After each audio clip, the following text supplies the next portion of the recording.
Students, I am Neha Sehrawat, your Hindi teacher. आज हम लोग अपठित गद्यांश व काव्यांश के बारे में पढ़ेंगे कि इन दोनों में क्या अंतर होता है। आप ध्यान से सुनिएगा और समझिएगा कि अपठित गद्यांश और काव्यांश में क्या अंतर है। तो बच्चों, चलो हम अपठित गद्यांश से शुरू करते हैं। अपठित गद्यांश, अपठित का मतलब होता है जो पहले ना पढ़ा गया हो। ठीक है, अपठित मतलब होता है बेटा जिसको हमने पहले कभी भी ना पढ़ा हो, उस चीज़ को हम लोग अपठित गद्यांश अपठित बोलते हैं। इस प्रकार अपठित गद्यांश का अर्थ हुआ ऐसा गद्यांश जिससे आपने अपनी पाठ्य पुस्तक में ना पढ़ा हो। तो बेटा अपठित का मतलब तो हमें समझ में आ गया। अब गद्यांश का मतलब क्या होता है? गद्यांश का मतलब ये होता है बेटा जो आपकी पाठ्य पुस्तक में ना हो, वो होता है गद्यांश। तो आपको अपठित गद्यांश का मतलब समझ में आ गया होगा। अपठित गद्यांश का मतलब ये हुआ कि ऐसा गद्यांश जिसको हमने पहले कभी ना पढ़ा हो।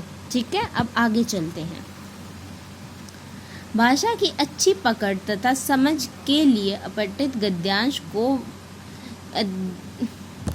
गद्यांश का अभ्यास अत्यंत आवश्यक है। बच्चों, इसका कहने का मतलब होता है कि काफ़ी बार क्या होता है कि हमें घुमा फिरा के बात दी गई होती है, तो काफ़ी बार हम उस चीज़ को समझ नहीं पाते हैं। तो इसलिए कहा गया है कि भाषा की अच्छी पकड़ और समझ के लिए हमें अपठित गद्यांश का अभ्यास करना बहुत ज़रूरी है। इससे बच्चों की लिखित और मौखिक अभिव्यक्ति का विकास होता है। इससे जो आपकी लिखित और मौखिक अभिव्यक्ति का विकास होता है। अब आप सोच रहे होगे हमारा ऐसा कैसे विकास होता होगा? तो बेटा, जब आप गद्यांश को पढ़ते हो तो आपकी मौखिक अभिव्यक्ति का विकास हो रहा है, और जब आप उसके प्रश्नों के उत्तर देते हो तो आपकी लिखित अभिव्यक्ति का विकास हो रहा है। ठीक है, आपको समझ में आ गया होगा। अब हम आगे चलते।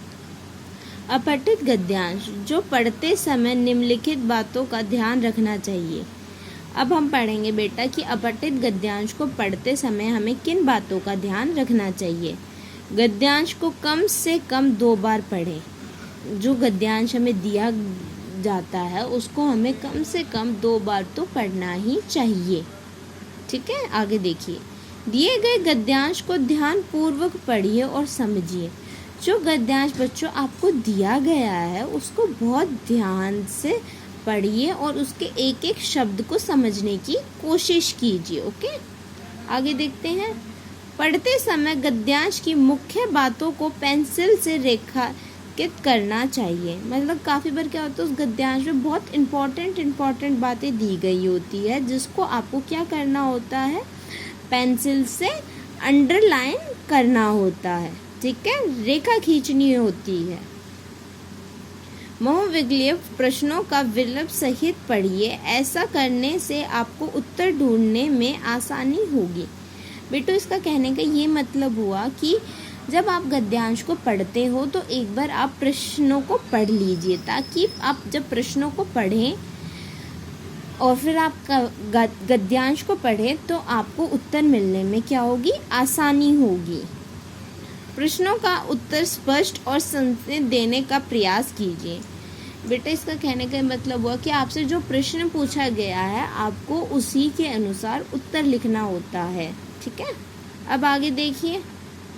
जिस विषय वस्तु पर गद्यांश में सबसे अधिक चर्चा की गई हो उसी के आधार पर शीर्षक लिखना चाहिए। इसका ये हुआ बेटा कि काफ़ी बार हमें आता है कि गद्यांश का शीर्षक बताइए, तो हमें नहीं समझ में आता कि इसका शीर्षक क्या है।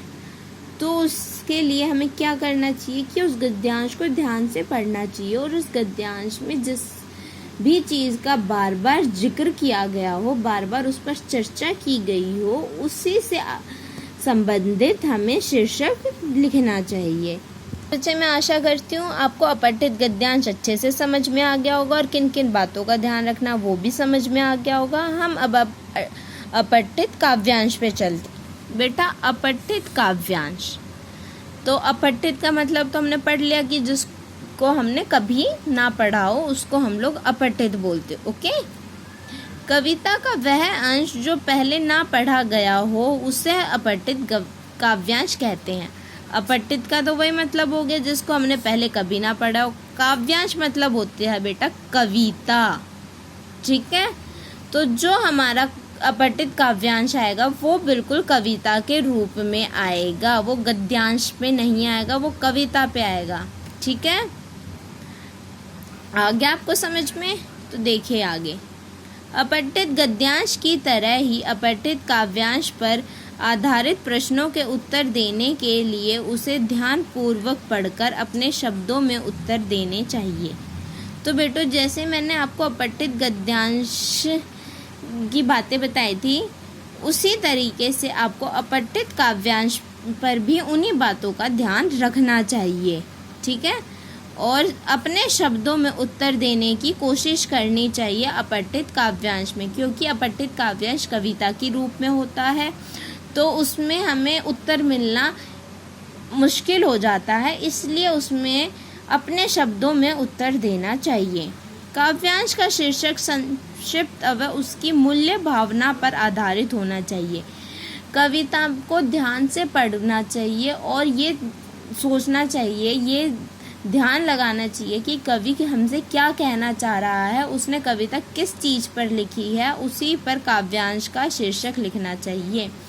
तो बच्चों आज की क्लास हमारी यहीं ख़त्म होती है। मैं आशा करती हूँ आपको अपठित गद्यांश और काव्यांश के बीच का अंतर समझ में आ गया होगा। Thank you.